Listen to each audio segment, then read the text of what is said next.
Now turn to section 1. Look at the first part of a flowchart that shows you what to do if you have a headache. Listen and complete the notes using no more than 2 words for each answer. First, you have some time to look at questions 1 to 6.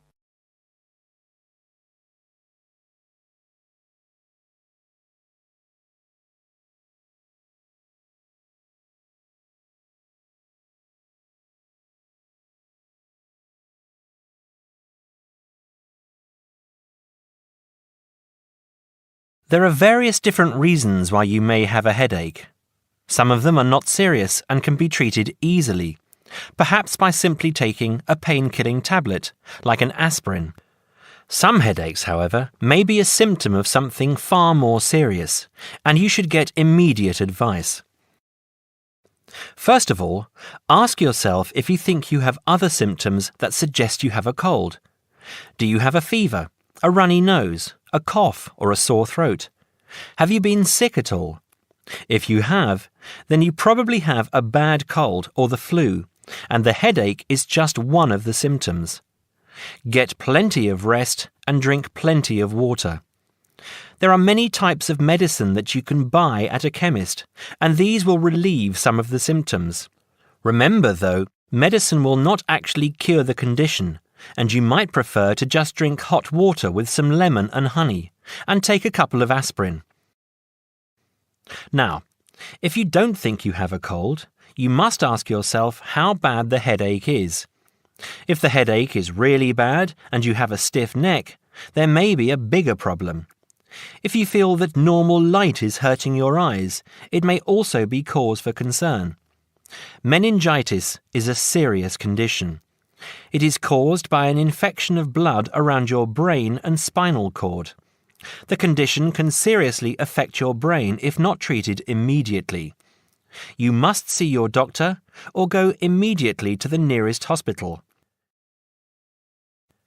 If you do not show these symptoms, you may still have something that needs treatment quickly. You may have an injury of some kind, and you must try to remember if you have hit your head at all in the last few days. If you have, you may be suffering from concussion. Concussion occurs after an injury to the head, when blood pushes against the brain. It is very serious, and you must make sure that you get treatment immediately.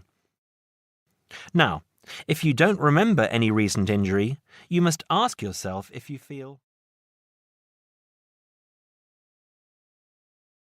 Before you hear the rest of the conversation, you have some time to look at questions 7 to 10.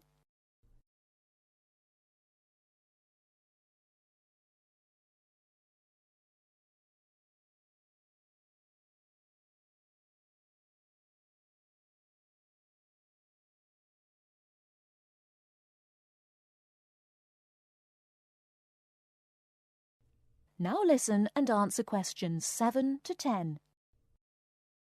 Extract 1. Acrophobia is a fear of heights. A lot of people confuse it with vertigo, which is a normal feeling that people get in a very high place. Acrophobia is a phobia and can be very dangerous. The person who suffers may panic and want to escape the situation. The quickest way to escape is to jump. People who suffer from acrophobia will avoid being at the top of tall buildings and will not like going up long staircases. It may be a phobia that is a result of past experience. Children see things fall and break, and so become very frightened of the same thing happening to them. Extract 2. Now this phobia has a number of different names: brontophobia, astrophobia, and coronaphobia.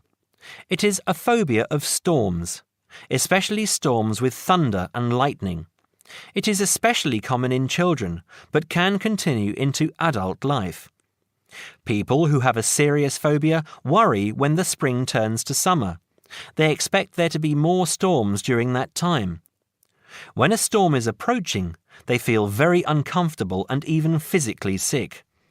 Many of those who suffer, especially children, hide when there is a storm. perhaps in a cupboard or under the bed. Adults with the condition may watch weather forecasts on television every 30 minutes to check that the weather is good.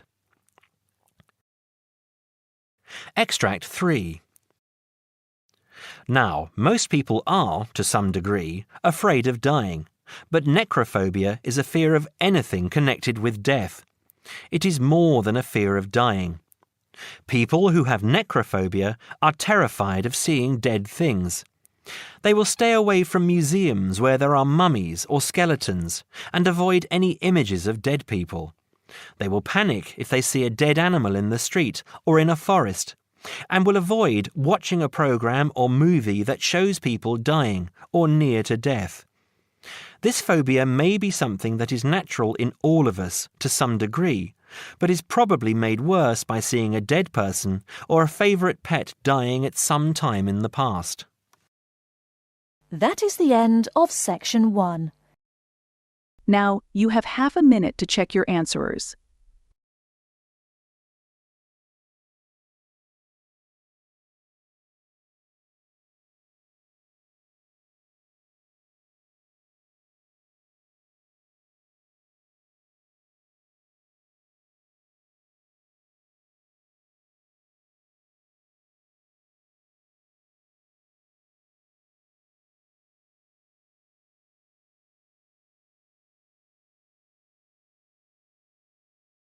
Section 2. Listen to the conversation between Daniel, a Spanish student, and Kira from Greece. Kira is asking about medicine for a cold. And then answer the following questions. First, you have some time to read the questions.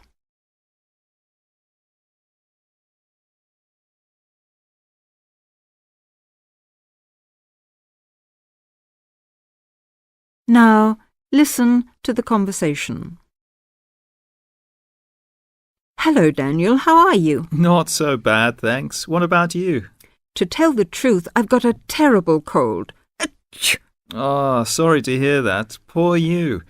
Maybe it's the change in the weather, or maybe you've been working too hard lately. Well, it must be the weather. Achoo! Bless you. Have you taken any medicine? No, I haven't. Can you recommend anything? Now, let me see. I got some tablets a couple of months ago when I had a cold. Do you remember the name? Not exactly, but they were black and white capsules, sort of cylindrical shaped, and the label on the bottle had a name printed at the top in block letters, and I think the bottle was square. I'm not exactly sure. The name might have been something like Vigilan or Vegilan. How is it spelt? If I remember correctly, it's Vegilan. Vegilan. I'll just make a note of that. Thanks. Not at all, and I hope you feel better soon. Me too. By the way, Daniel, where's the nearest chemist? Oh, that's easy. From here you go directly south to the 2nd Main Street, and then you turn left. Continue straight along past the church, and at the next intersection turn right. It's on the left, the second shop after the bank, which is on the corner. You can't miss it. I think I know it. It's just opposite the shoe shop, and there's a greengrocer's between it and the bank. You got it. Mind how you go. Thanks. Well, I'm off now. Bye. Cheerio. See you soon. Before you hear the rest of the talk, you have some time to look at questions 17 to 20.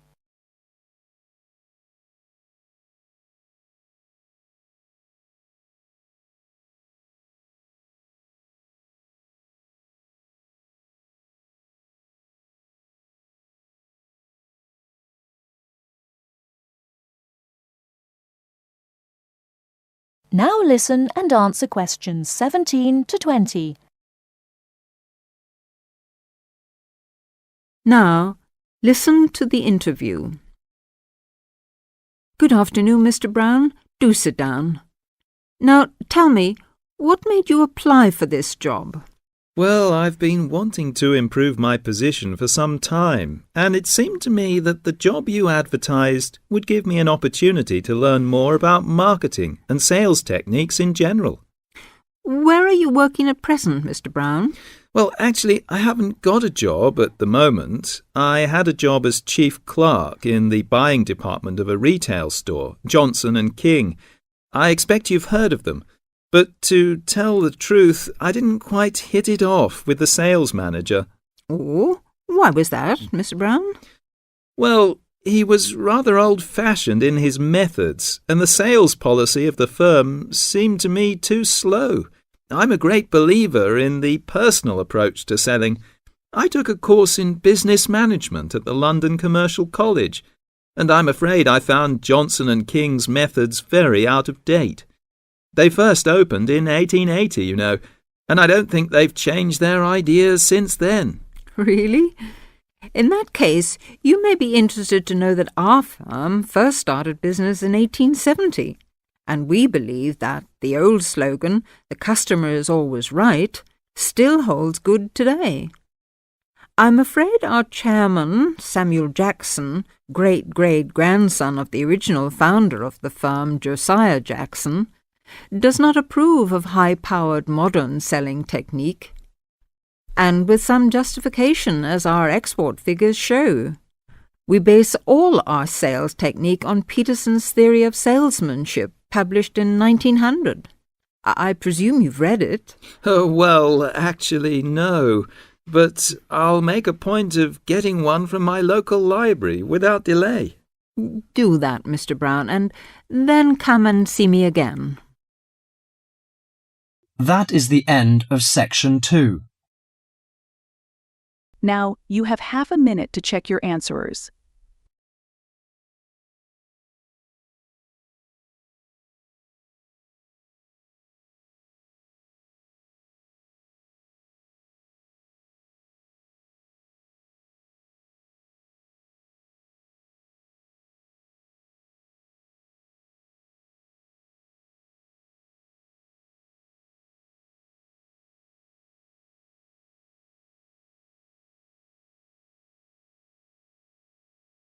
Now turn to Section 3. Section 3. You will hear a telephone conversation between two people about a flat. First, you have some time to look at questions 21 to 26.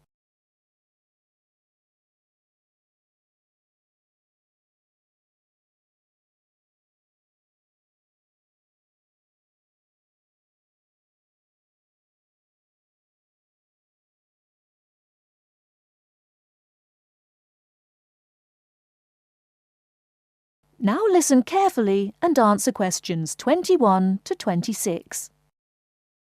Hello, this is Simon Marshall. I spoke to you the other day about renting flat 3A. Oh, yes. Hello, Simon. What can I do for you? Well, there are a few health and safety things I'd like to run through if that's okay. Yes, fine. Right, well, the first thing, bearing in mind it's quite an old house, is whether there's any damp. I'm thinking here of the exterior walls and the floor. Well, I've never known any problems with damp there. It was all right last time I checked, certainly, though that was before the recent wet weather. I'd better have another look and get back to you on that. OK. Now, the next thing is the gas supply. Do you have a safety certificate? A current one, that is? We do. All the gas appliances have been checked by a registered engineer. Yes, I was going to ask about that. When did they actually do the inspection? Let me think. They sent an engineer to check something early last year, but no, that wasn't the inspection. Oh, I remember now, it was in the spring. In fact, I've got the certificate here somewhere. Yes, that's it. March 22nd, so it's just over 5 months ago. And the electricity, when was the last time all the wiring was inspected? I know it doesn't have to be checked as often as the gas, but it's still important, especially in older properties. As it happens, we had an electrician in when we redecorated flat 3A. If he looked at everything then, he would have charged us for it. I'll find the bill and check it if you like. Fine. And when was that? The decorators finished just before Easter, so that would be about 18 months ago. Just one more point on the electrics. Are there enough plug sockets in the flat? It depends what you mean by enough, really. Well, I've got quite a lot of electrical things. Computer, radio, lamps, kitchen appliances and so on, and I'm wondering whether I could plug them all in without having cables trailing all over the place. I think there's one per room. That's fairly normal in older properties. I'll take that as a no then. All right. Now, another safety point. Is there a smoke alarm? Yes, there's one in the kitchen. And is it in good working order? I'll have to try it out and let you know. Right. Now, you mentioned the previous tenants. Do they, or anyone else who's lived in the flat, still have keys to the door? We're very strict about that. Everyone has to hand back the keys when they leave or we don't return the deposit. And those in 3A have always done so.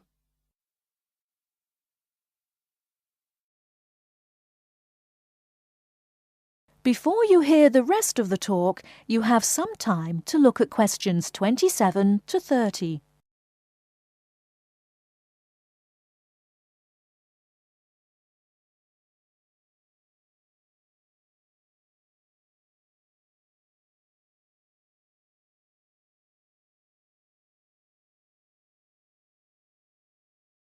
Now listen and answer questions 27 to 30.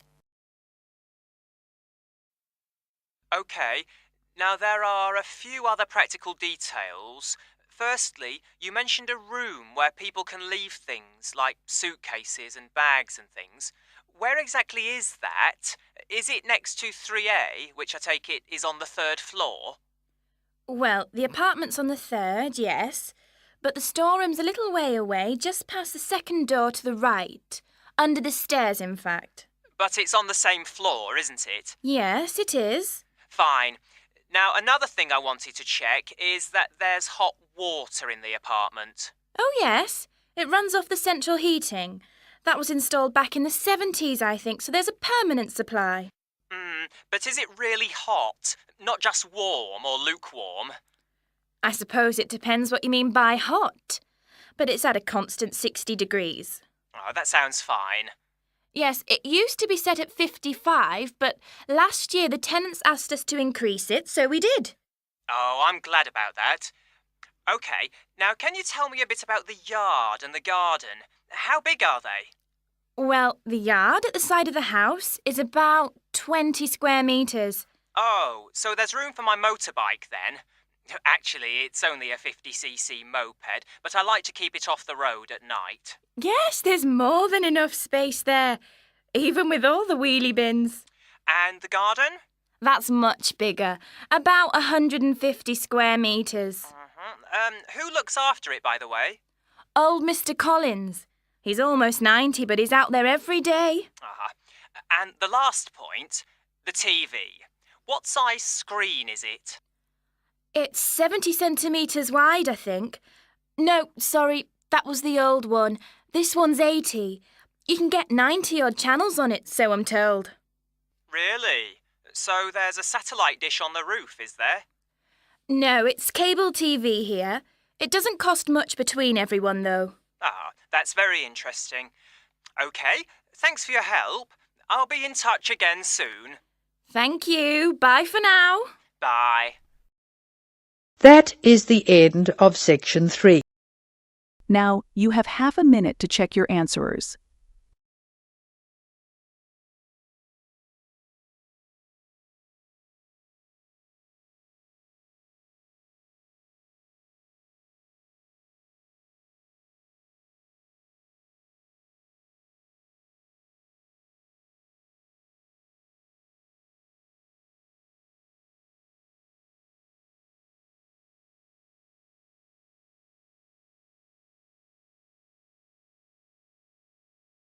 Now turn to section 4.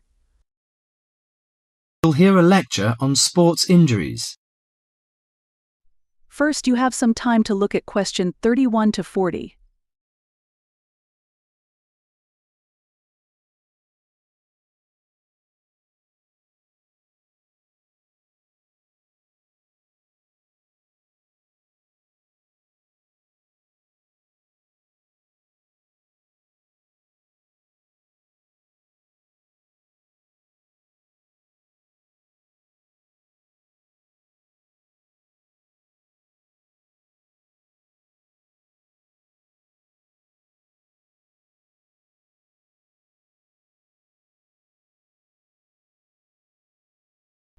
Now listen carefully and answer question 31 to 40.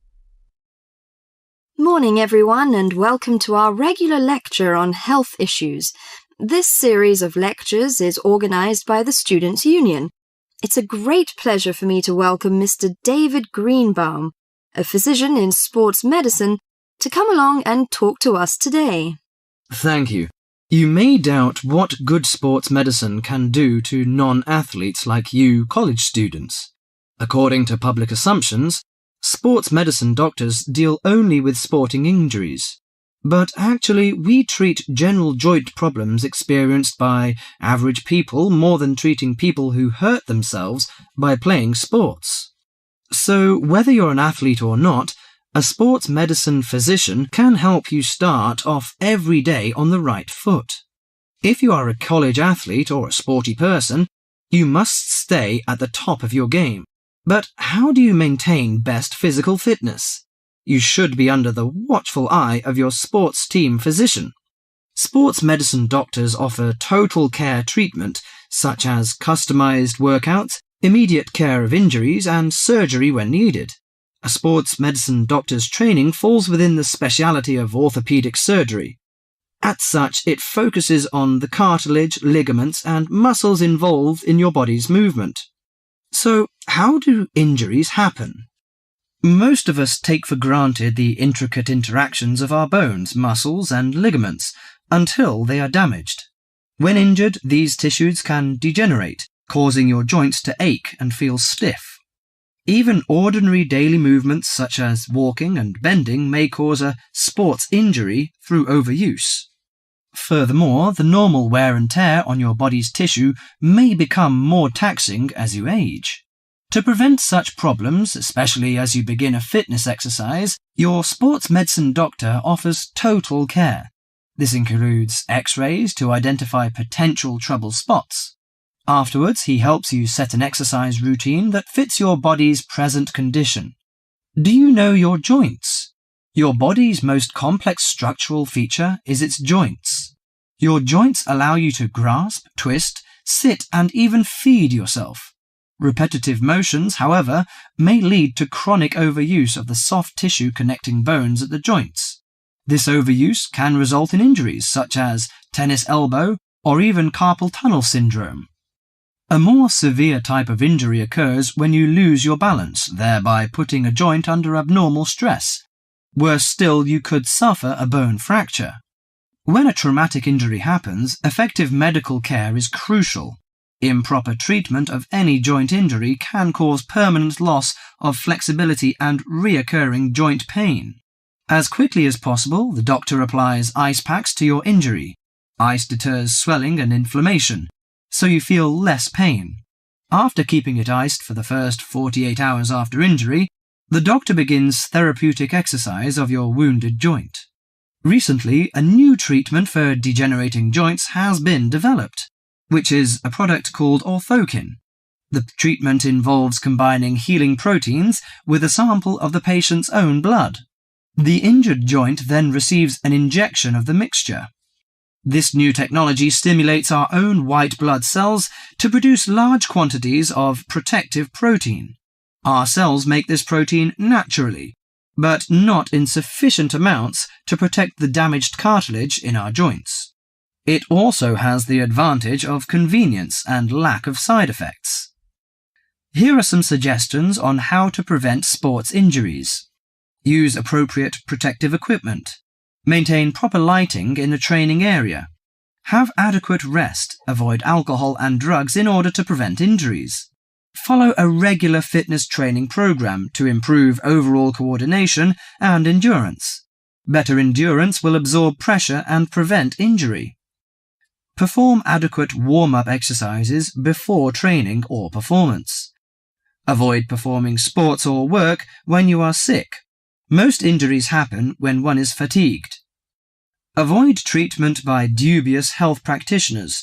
Use of inappropriate massage, adjustment and homemade medicine, often with steroids or other non-tested drugs, can cause more damage to the injury.